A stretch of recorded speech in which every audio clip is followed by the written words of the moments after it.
बिस्मिल्लाहिर्रहमानिर्रहीम। आज तक के मोअज़्ज़ज़ नाज़रीन अस्सलाम वालेकुम। अब किस नंबर 2 मुलाहिज़ा फरमाएं। अगर मिस्टर प्रताप सिंह की गाड़ी उस वक्त गली में ना मुड़ती तो शायद वो लोग इसे भी मार देते।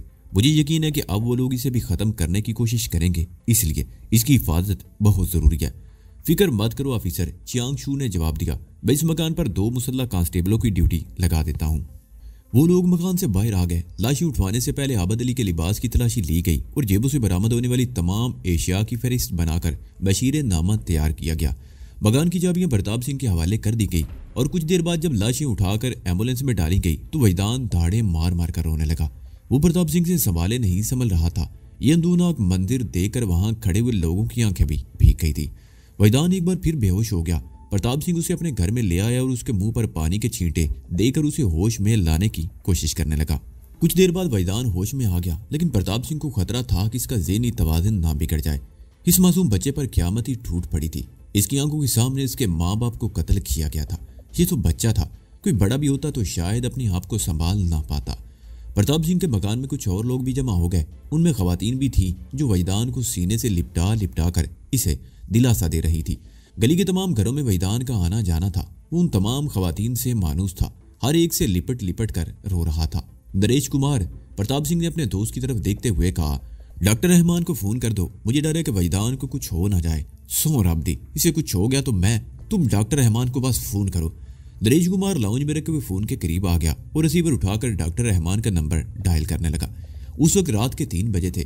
कॉल काफी देर बाद रिसीव की गई। डॉक्टर रहमान प्रताप सिंह और आबद अली का मुश्तरका दोस्त था, बल्कि पहले उसकी दोस्ती आबद अली से हुई थी और उसके बाद प्रताप सिंह से मुतारफ हुआ था। इन तीनों में बड़ी गहरी दोस्ती हो गई थी। नरेश कुमार की भी कभी कभी इनसे मुलाकात हो जाया करती थी। डॉक्टर रहमान, नरेश कुमार लाइन मिलने पर बोला, आबद अली और उसकी बीवी को किसी ने कत्ल कर दिया है। इसके बेटे की हालत तशवीशनाक है। आबद अली और शगुफ्ता को कत्ल कर दिया गया है। डॉक्टर रहमान की आवाज से नींद का खुमार गायब हो गया। उसने नरेश कुमार की आवाज भी पहचान ली थी। तुम कहां से बोल रहे हो नरेश? उन्हें किसने कत्ल किया है? कहां? उन दोनों को उनके घर के सामने कत्ल किया गया है। नरेश कुमार ने उसकी बात काटते हुए कहा, मैं प्रताप सिंह के घर से बोल रहा हूं, तुम यहीं आ जाओ। वहीदान ज्यादा जख्मी है क्या? डॉक्टर रहमान ने पूछा। वो जख्मी नहीं, नरेश कुमार ने कहा। जब इसके माँ बाप को कत्ल किया जा रहा था तो वो छुप गया था, जिसकी वजह से वो बच गया, लेकिन सदमे से वो बार बार बेहोश हो रहा है। खदशा है कि इसके दिमाग पर कोई बड़ा असर न पड़ जाए। ठीक है, मैं आ रहा हूँ, डॉक्टर रहमान ने कहा। दूसरी तरफ से सिलसिला मुनक़ते हो गया। नरेश कुमार ने रिसीवर रख दिया। थोड़ी देर में डॉक्टर रहमान पहुंच गया। वहीदान की हालत इस वक्त भी कुछ बेहतर ना थी। अब वो रोने के साथ साथ ऐसी बातें करने लगा था जो दूसरों की समझ से बालातर थी। डॉक्टर रहमान ने उसे इंजेक्शन लगाया। अच्छा किया जो तुमने मुझे बुला लिया प्रताप सिंह, डॉक्टर रहमान ने कहा। यह सदमा इसके लिए बहुत शदीद है। बाहिम्मत लड़का है जो अब तक सब कुछ बर्दाश्त कर लिया। इसका ज़हन मुतासर हो सकता है। मैंने इंजेक्शन लगाया है, सो जाएगा। इसे सुकून और आराम की बहुत ज़रूरत है। मैं उन लोगों को जिंदा नहीं छोड़ूंगा, सो राबदी, प्रताप सिंह बोला। मगर ये सब कुछ कैसे हुआ? डॉक्टर रहमान ने सवालिया नजरों से उसकी तरफ देखा। तुम्हें मालूम है, चंद रोज पहले आबद अली को अपना एक पुराना दुश्मन नजर आया था, प्रताप सिंह ने कहा। उन्हीं लोगों के खौफ से ये 12 साल पहले अपना वतन छोड़कर यहाँ आया था। उस रोज दारा को देखकर आबद अली डर गया था। मैंने इसकी हिफाजत का बंदोबस्त किया था। 2 बॉडीगार्ड रख दिए थे, लेकिन 10-12 दिन तक कोई बात नहीं हुई। आबद अली यही समझा कि शायद दारा ने इसे नहीं देखा था। हो सकता है वो मैं सैरो तफरी के लिए या किसी और काम से सिंगापुर आया हो और इत्तफाकन आबद अली की नज़रों में आ गया हो और आबद अली ये समझा हो कि वो उसी की तलाश में आया है। बहरहाल जब कुछ नहीं हुआ तो आबद अली ने बॉडीगार्ड हटा दिए। वो समझा होगा कि शायद दारा वापस जा चुका है, लेकिन उसके सारे अंदाजे गलत निकले। दारा उसकी ताक में था और मौके की तलाश में। प्रताप सिंह चंद को खामोश हुआ, फिर बात जारी रखते हुए कहने लगा, कल वहीदान की सालगिरह थी। वो 12 साल का हो गया था। ये लोग सारा दिन संतोषा में पिकनिक मनाते रहे। रात को शायद डिनर के लिए किसी होटल में गए थे और मुझे यकीन है कि दारा अपने आदमियों के साथ इसकी ताक में होगा। इत्तेफाक से मैं भी नरेश कुमार के साथ डिनर पर गया हुआ था। वापसी पर हमारी कार जैसे ही गली में दाखिल हुई, यहाँ पहले एक काले रंग की कार खड़ी थी। मैंने अपनी कार के हेडलैम्प्स की रोशनी में 3-4 आदमियों को दौड़कर काले रंग की उस कार में बैठते हुए देखा। वो कार तेजी से आगे रवाना हो गई।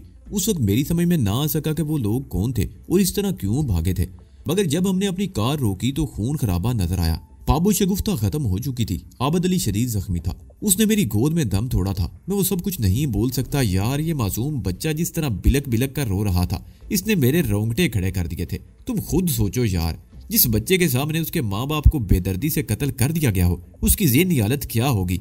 अगर इसे कुछ हो गया तो? इसे कुछ नहीं होगा प्रताप सिंह, डॉक्टर रहमान ने वजदान की तरफ देखते हुए कहा। इसे ज़्यादा से ज़्यादा नींद और आराम की ज़रूरत है।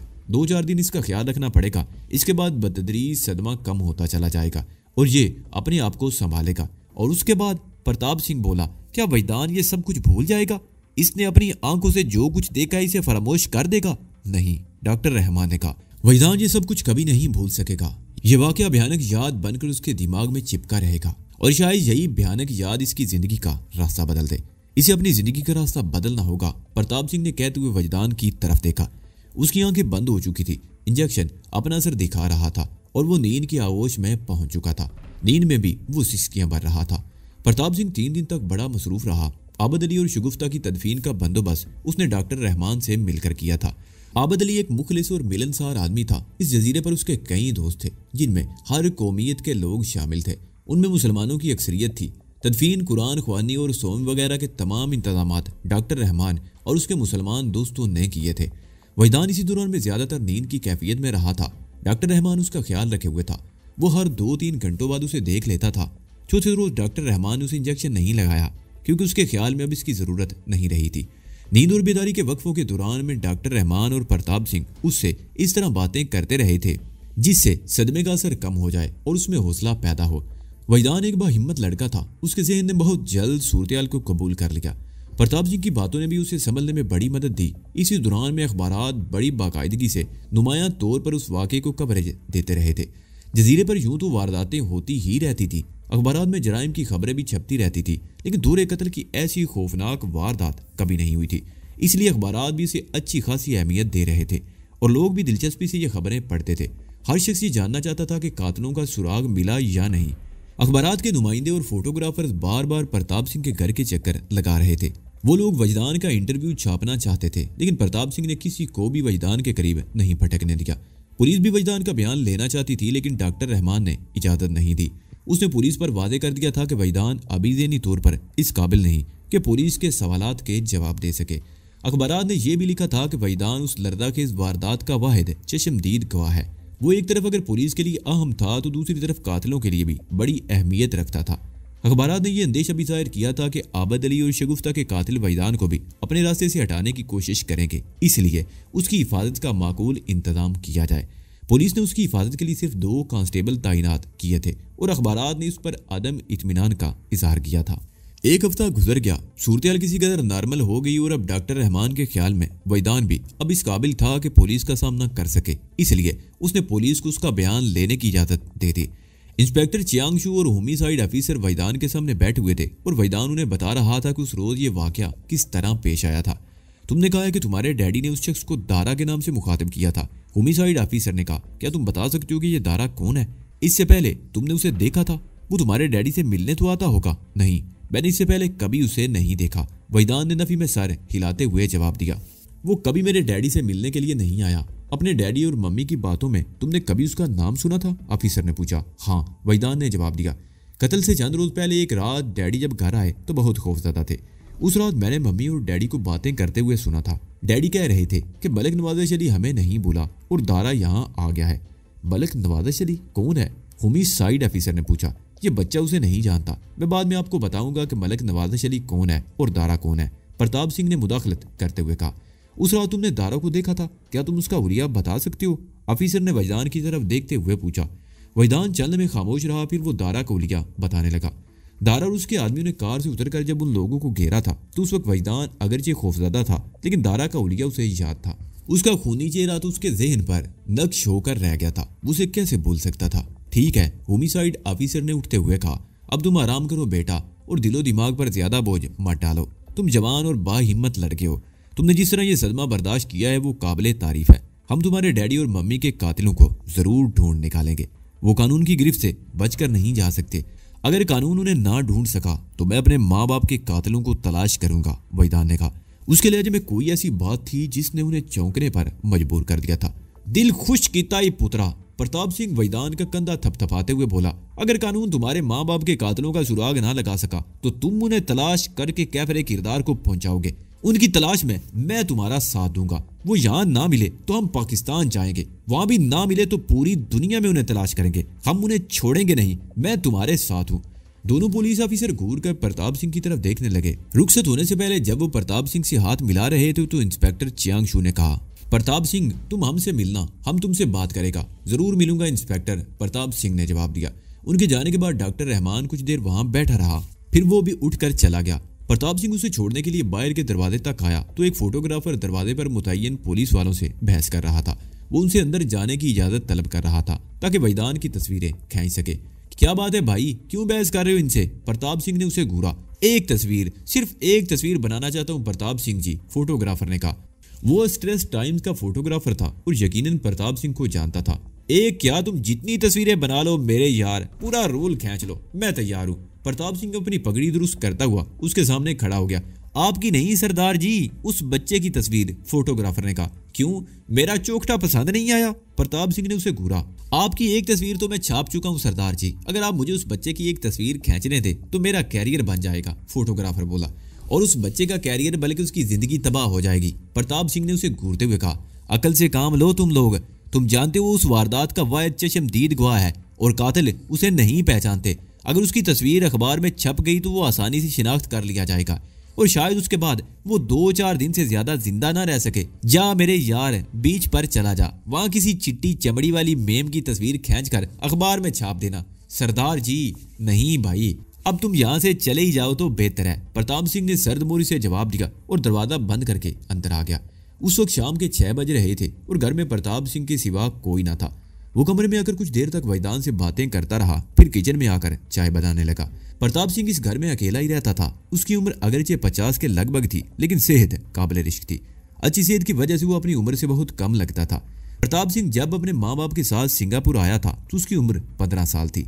यहाँ आने के बाद उसने अपने माँ बाप के साथ बड़ी मेहनत की थी। उसके बाप गोरख सिंह की जालिंदर में करियाने की एक छोटी सी दुकान थी। एक छोटा सा मकान था, लेकिन दुकान इतनी नहीं चलती थी। सरमाए की कमी की वजह से दुकान का सामान पूरा नहीं था। अक्सर गाहक मतलूबा चीज ना मिलने के बायस वापस चले जाते थे।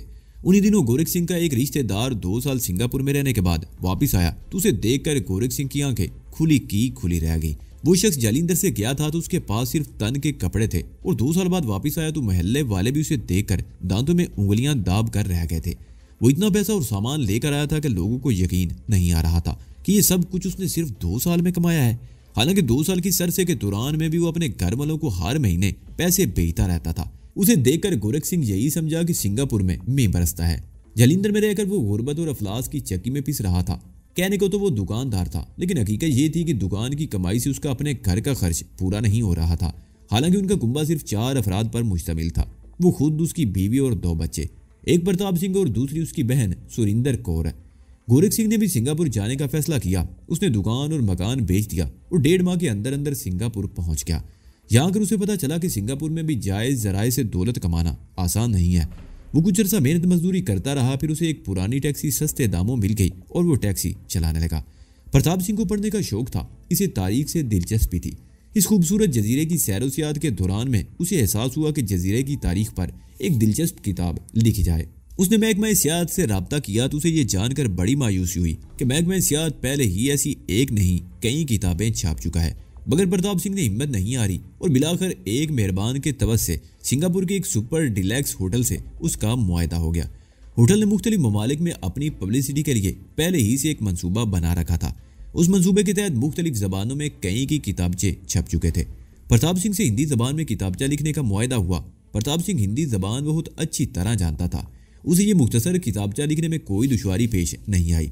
उसका लिखा हुआ किताबचा बहुत पसंद किया गया। खूबसूरत तस्वीर ने उसमें और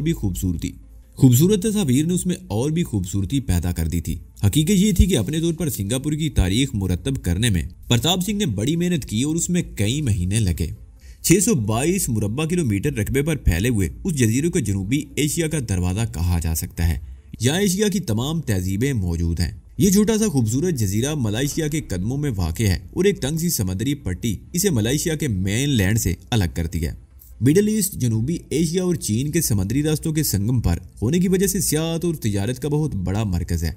सिंगापुर में हिंदुस्तानी बाशिंदों की आमद सन 1800 में शुरू हुई। एक तिजारती मुआहदे के तहत कलकत्ता में ईस्ट इंडिया कंपनी के बरतानवी अफसरों ने सिंगापुर में काम लेने के लिए हिंदुस्तानी कैदियों को वहां भेजना शुरू कर दिया।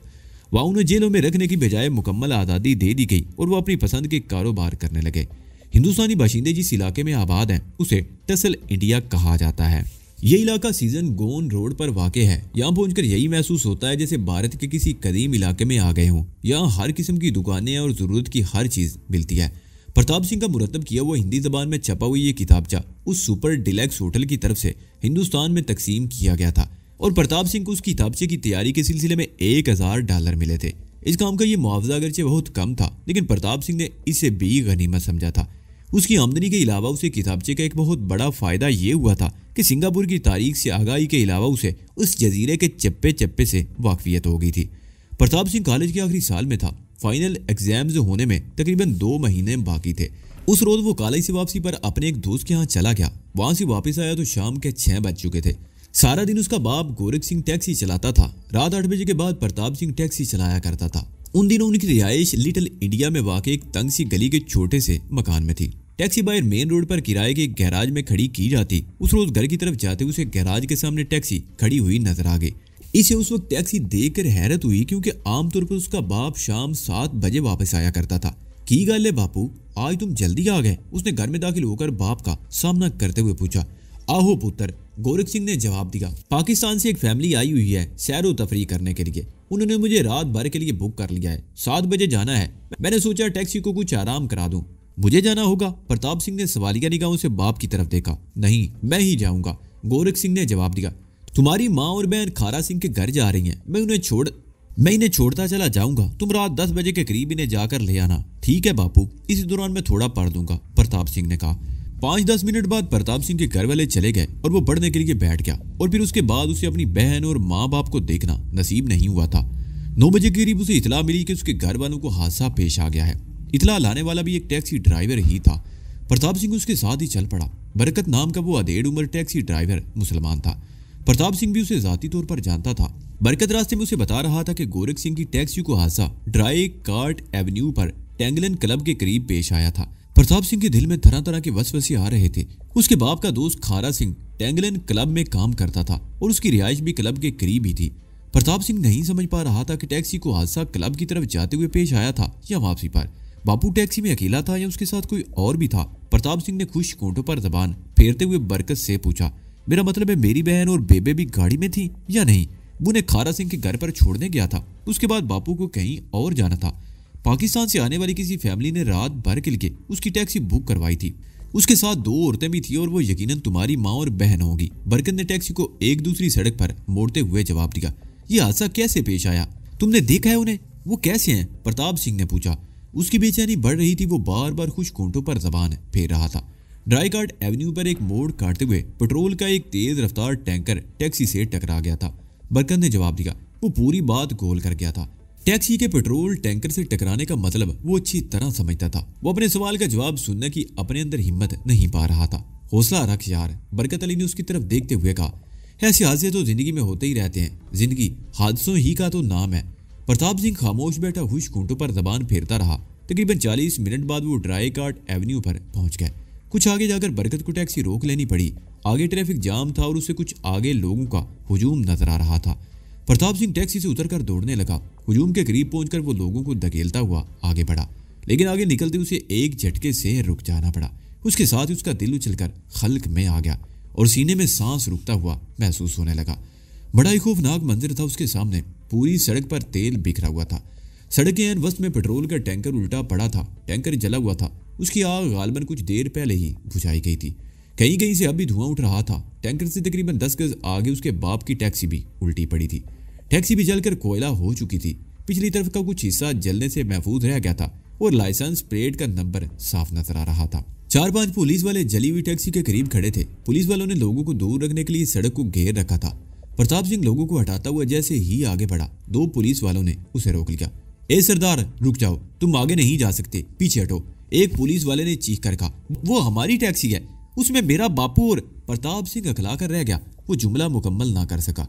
पुलिस वाला अजीब सी नजरों से उसकी तरफ देखने लगा। उसने ना सिर्फ प्रताप सिंह को आगे जाने की इजाजत दी, बल्कि खुद भी उसके साथ चल पड़ा। करीब पहुंचकर उसने एक अफीसर को प्रताप सिंह के बारे में बताया। प्रताप सिंह एक पुलिस अफीसर को हटाता हुआ आगे बढ़ गया और फिर उसे यूं महसूस हुआ जैसे उस पर क़यामत टूट पड़ी हो। टैक्सी बुरी तरह कुचली हुई थी। पेट्रोल का टैंकर गालबन उसे दूर तक घसीटता हुआ लाया था। टैक्सी के दरवाजे अंदर को धनस कर फंस गए थे। वो टैक्सी में 3 लाशें पड़ी थी। जली हुई लाश उसके बापू, माँ और बहन की लाश जलकर कोयला हो चुकी थी। प्रताप सिंह अंदोनाक मंदिर की ताब ना ला सका। उसकी आंखों के सामने अंधेरा छा गया। वो अपनी जगह खड़े खड़े लहरा गया और फिर धड़ाम से नीचे गिर गया। प्रताप सिंह कई रोज बाद अपने आप को संभाल सका। इसकी बहन और माँ बाप खत्म हो चुके थे। दुनिया में इनका कोई बदल नहीं था, लेकिन हुकूमत की तरफ से उसे इतना मुआवजा मिल गया कि उसे अपने पैरों पर खड़े होने का सहारा मिल गया। अगर वो पेट्रोल टैंकर गवर्नमेंट का ना होता तो उसे कुछ भी ना मिलता। इम्तिहान से फारिग होते उसने किसी काम धंधे के बारे में सोचा। वो टैक्सी चला सकता था। इसके पास इतनी रकम थी कि एक नहीं 4 टैक्सियां खरीद सकता था, लेकिन टैक्सी चलाने का ख्याल उसने ज़हन से निकाल दिया। सिंगापुर की तमाम मार्केटों में घूमने और जायजा लेने के बाद इसने वो काम शुरू कर दिया जिसमें नुकसान का अंदेशा कम था। वो बड़े व्यापारियों से माल लेकर छोटे दुकानदारों को सप्लाई करने लगा। इसमें अगरचे मेहनत ज्यादा थी, लेकिन 4 पैसे बच जाते थे। कई साल तक प्रताप सिंह यही काम करता रहा। फिर इसने एक और कदम आगे बढ़ाया और खुद इंपोर्ट का काम शुरू कर दिया। वो हिंदुस्तान से मिर्च मिसाले मंगवा कर सिंगापुर में सप्लाई करने लगा। या मसाला जात के 3 इंपोर्टर और भी थे, मगर प्रताप सिंह को इस फील्ड में कदम जमाने में ज्यादा दुश्वारी पेश नहीं आई थी। लिटिल इंडिया वाला मकान छोड़कर वो फोर्ट कैथिंग रोड वाले मकान में मुंतकिल हो गया। लिटिल इंडिया वाला मकान उसके बाप ने किराए पर लिया था। बाप के इंतकाल के बाद जब उसके पास पैसे आए तो उसने वो मकान खरीद लिया। और अब जबकि वो फोर्ट कैनिंग रोड वाले मकान में मुंतकिल हो चुका था तो इसने वो मकान भी नहीं छोड़ा था। आज से 12 साल पहले उसकी मुलाकात आबद अली से हुई थी। आबद अली और उसकी बीवी शगुफ्ता चंद रोज पहले ही पाकिस्तान से आए थे और लिटिल इंडिया में वाकई घटिया से रेस्टोरेंट में ठहरे हुए थे। दूसरे रोज उनका सामान चोरी हो गया। शगुफ्ता की गोद में 2 माह का बच्चा था और वो दोनों मियाँ बीवी काम की तलाश में दर दर की ठोकरें खा रहे थे। प्रताप सिंह के पास भी आबद अली काम की तलाश में आया था। उस वक्त शगुफ्ता भी उसके साथ थी, जिसने 2 माह के बच्चे को अपने सीने से लिपटा रखा था। प्रताप सिंह को न जाने आबद अली में ऐसी क्या बात नजर आई कि उसने आबद अली को न सिर्फ अपने पास मुलाजिम रख लिया, बल्कि रिहाइश के लिए अपना लिटिल इंडिया वाला मकान भी दे दिया। उसने अपनी जेब से 1 महीने का राशन भी डलवा दिया और 2 महीने की तनख्वाह भी एडवांस दे दी। 6 महीने बाद प्रताप सिंह ने आबद अली को सेंटर पॉइंट में मुलाजमत दिलवा दी। सेंटर पॉइंट सिंगापुर का सबसे बड़ा शॉपिंग एरिया था। यहाँ तनख्वाह भी ज्यादा थी और कमीशन भी अच्छा खासा मिल जाता था। प्रताप सिंह और आबद अली दोस्ती के गहरे रिश्ते में मुंसलिक हो चुके थे। वो शगुफ्ता को पाबो कहता, शगुफ्ता भी उसका बहुत ख्याल रखती थी। लगता था जैसे प्रताप सिंह भी इसी मुख्तसर से कुंबे का एक रुकन हो। वैदान प्रताप सिंह की गोद में पला बड़ा था। वो उसे चाचा कहता तो प्रताप सिंह झूम उठता। आबद अली ने चंद साल नौकरी की। उसके पास इतने पैसे जमा हो गए कि इसने नौकरी छोड़कर चाइना टाउन में जनरल स्टोर खोल लिया। इससे पहले उसने प्रताप सिंह के पड़ोस में वो मकान खरीद लिया था। मकान की खरीद और स्टोर खोलने के सिलसिले में प्रताप सिंह ने आबद अली की माली मदद भी की थी। प्रताप सिंह की शादी 6 साल पहले हुई थी, लेकिन शादी के 1 साल बाद जचकी के दौरान में उसकी बीवी का इंतकाल हो गया। उसने बच्ची को जन्म दिया, वो भी जिंदा ना बच सकी। उसके बाद प्रताप सिंह के कई दोस्तों ने उसे दूसरी शादी का मशवरा दिया, लेकिन प्रताप सिंह ने अब शादी का ख्याल जहन से निकाल दिया। इस मौजू पर एक रोज आबद अली से भी बड़ी गर्मा गर्म बहस हुई, लेकिन प्रताप सिंह ने दूसरी शादी से साफ इनकार कर दिया। इन सब की जिंदगी बड़े सुकून से गुजर रही थी और फिर अचानक ही आबद अली की जिंदगी में भौचाल आ गया। दारों को देखकर वो खौफजदा हो गया। प्रताप सिंह ने अगरचे उसे तसल्ली दी कि डरने की जरूरत नहीं, इनकी हिफाजत का भी माकूल इंतजाम कर दिया गया था, लेकिन इन्हें क्या मालूम कि मौत घात लगाए बैठी है और फिर मौका पाते ही मौत उन पर झपट पड़ी थी। वैदान के साथ जो कुछ बीत रही थी प्रताप सिंह को उसका एहसास था। वो भी उस करब से गुजर चुका था। वो भी चश्मे ज़दन में अपने माँ बाप से महरूम हो गया था। उसने बड़ी मुश्किल से ये सदमा बर्दाश्त किया था। उसने अपनी बहन और माँ बाप की जली हुई लाशें देखी थी, उन्हें चीखते और तड़पते हुए नहीं देखा था, जबकि वजदान ने अपनी आंखों के सामने अपने माँ बाप को चीखते तड़पते और मरते हुए देखा था। वो बड़ा बाहिम्मत लड़का था जो ये सब कुछ सह गया था। माँ बाप के मामले में वो दोनों बदकिस्मत साबित हुए। प्रताप सिंह वजदान में ये फर्क था कि प्रताप सिंह के माँ बाप एक हादसे का शिकार हुए और हुकूमत ने उसे मुआवजा भी दे दिया था, जिससे उसे अपने पैरों पर खड़े होने का मौका मिल गया, जबकि वजदान एक मुख्तलिफ सूरत हाल का शिकार था। इसके माँ बाप कत्ल हुए थे और वो उस दौरे कत्ल का चश्मदीद गवाह भी था। इसने कातलों को देखा था, उन्हें पहचान सकता था। कातलों को भी एहसास था कि वजदान उन्हें फांसी के तख्ते पर पहुंचा सकता है। वो यकीनन इसकी ताक में हो गए। इस तरह वजदान की जिंदगी को भी खतरा था। अगरचे इसकी हिफाजत का इंतजाम कर दिया गया था, लेकिन प्रताप सिंह जानता था कि इसके दुश्मन मौका मिलते इस पर वार करेंगे। प्रताप सिंह घर में भी साये की तरह वजदान के साथ लगा रहता। एक लम्हे को भी उसे अपनी निगाहों से ओझल न होने देता। वो अगर एक कमरे से दूसरे कमरे में जाता तो भी प्रताप सिंह उसके पीछे पहुंच जाता। बाहर 2 मुसल्लह पुलिस वाले 24 घंटे मौजूद रहते। प्रताप के अपने 2 गनमैन थे जो हर वक्त मकान के आसपास टहलते रहते थे और गली से गुजरने वाले हर शख्स पर निगाह रखते थे। प्रताप सिंह को अपने कारोबार की फिक्र नहीं थी। कारोबार की देखभाल के लिए उसके काबिले एतमाद मुलाजमीन मौजूद थे। वो खुद भी टेलीफोन पर अपनी पार्टियों से बात करता रहता था। उसे सिर्फ वजदान की फिक्र थी। वो उसे ना सिर्फ दुश्मनों से बचाना चाहता था बल्कि इसकी परवरिश इस अंदाज से करना चाहता था कि वो बड़ा होकर अपने माँ बाप के कत्ल का इंतकाम ले सके और अपने दुश्मनों को खाको खून में लौटा सके। प्रताप सिंह ने कॉलेज की तालीम के दौरान में मार्शल आर्ट सीखा था। वो ब्लैक बेल्ट था और मजीद आगे जाना चाहता था, लेकिन इसी दौरान उसके माँ बाप को वो हादसा पेश आ गया। वो अपने पैरों पर खड़ा होने के जतन करने लगा। मार्शल आर्ट से उसकी दिलचस्पी खत्म नहीं हुई थी, लेकिन अब उसके पास वक्त नहीं था और अब इस सूरत हाल में एक बार फिर उसने दिल में मार्शल आर्ट के बारे में सोचना शुरू कर दिया। वो वजदान को भी मार्शल आर्ट का माहिर बनाना चाहता था ताकि आइंदा की जिंदगी में वजदान अपना दिफा कर सके। उस शाम वो कई रोज बाद वजदान को साथ लेकर घर से बाहर निकला। वो दोनों पुलिस कांस्टेबल भी उनके साथ थे और प्रताप सिंह के अपने बॉडीगार्ड भी। उस रात प्रताप सिंह ने सेंचुरी पार्क शेरटन होटल में डिनर का प्रोग्राम बनाया था। ये होटल उसके मकान से खासा दूर था और प्रताप सिंह ने इसका इंतखाब भी इसीलिए किया था। वो अंदाजा लगाना चाहता था कि किसी की नजरों में आते हैं या नहीं। एक कार में प्रताप सिंह और वजदान सवार थे। पिछली सीट पर दोनों कांस्टेबल बैठे हुए थे। दूसरी गाड़ी पर प्रताप सिंह के दोनों बॉडीगार्ड थे। दोनों गाड़ियां फोर्ट कैनिंग से निकलकर क्लीमेंसी एवेन्यू पर आ गई और थोड़ा ही फासला तय करने के बाद पिनांग रोड पर मुड़ गई। दोनों गाड़ियों के दरमियान तकरीबन 3 गज का फासला था।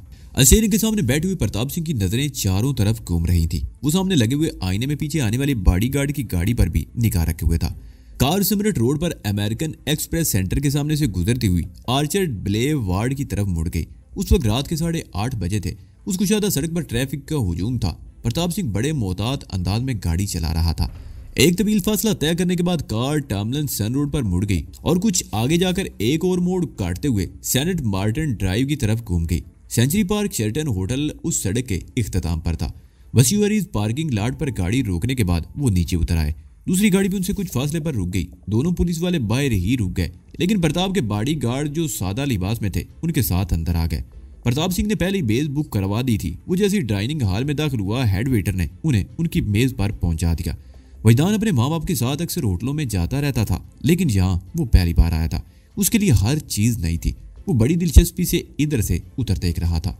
थोड़ी देर बाद उनकी मेज पर खाना सर्व कर दिया गया। खाना सर्व करने वाली हसीन वेटरस ने बड़े दिलकश अंदाज में मुस्कुराते हुए वजदान की तरफ देखा और उसके गाल पर हल्की सी चुटकी काट ली। खाने के बाद वो तकरीबन आधा घंटा वहां बैठे रहे और फिर उठकर होटल के शॉपिंग आर्केड में घूमने लगे। एक गिफ्ट शॉप से प्रताप सिंह ने वजदान को 2-3 चीजें खरीद कर दी और फिर होटल से बाहर आ गए। दोनों कारें होटल की हदूद से निकलकर सड़क पर आ गई। सेनेट मार्टिन ड्राइव के इख्तिताम पर प्रताप सिंह ने कार को आर्चर्ड ब्ले वार्ड की बजाय टैंगलन रोड पर मोड़ दी और कुछ ही फासला तय करने के बाद वो आर्चर्ड रोड पर आ गए। ये शहर की सबसे बड़ी और बारौनक सड़क थी। तमाम बड़े बड़े होटल, शॉपिंग सेंटर, बड़ी बड़ी इमारतें, नाइट क्लब और कारोबारी दफातर इसी सड़क पर और इसके आसपास ही वाक़ थे। ये इलाका शहर का दिल कहलाता था। 8 बजे तक बड़े बड़े शॉपिंग सेंटर खुले रहते थे। दूसरी दुकानें और होटल वगैरह देर तक खुले रहते थे और इसी तरह तकरीबन आधी रात तक यहाँ रौनक रहती थी। लीडो थिएटर से जरा पहले उस ट्रैफिक सिग्नल पर प्रताप सिंह को गाड़ी रोक लेनी पड़ी। उसे आगे 2 गाड़ियां और थी। पहले ही गाड़ियों की कतार लग गई थी। वजदान अपनी सीट पर बैठा इधर उधर देख रहा था। एक मोटरसाइकिल कार के करीब आ रुकी। मोटरसाइकिल पर 2 आदमी सवार थे। वजदान उनकी तरफ देखने लगा। वो दोनों चीनी थे। आगे वाले आदमी के हाथ मोटरसाइकिल के हैंडल पर जमे हुए थे और वो इधर उधर देख रहा था। उसका चेहरा जैसे ही वजदान की नजरों में आया वो चीख उठा, चाचा ये है वो गुंडा, इसने मारा था मेरी मम्मी को।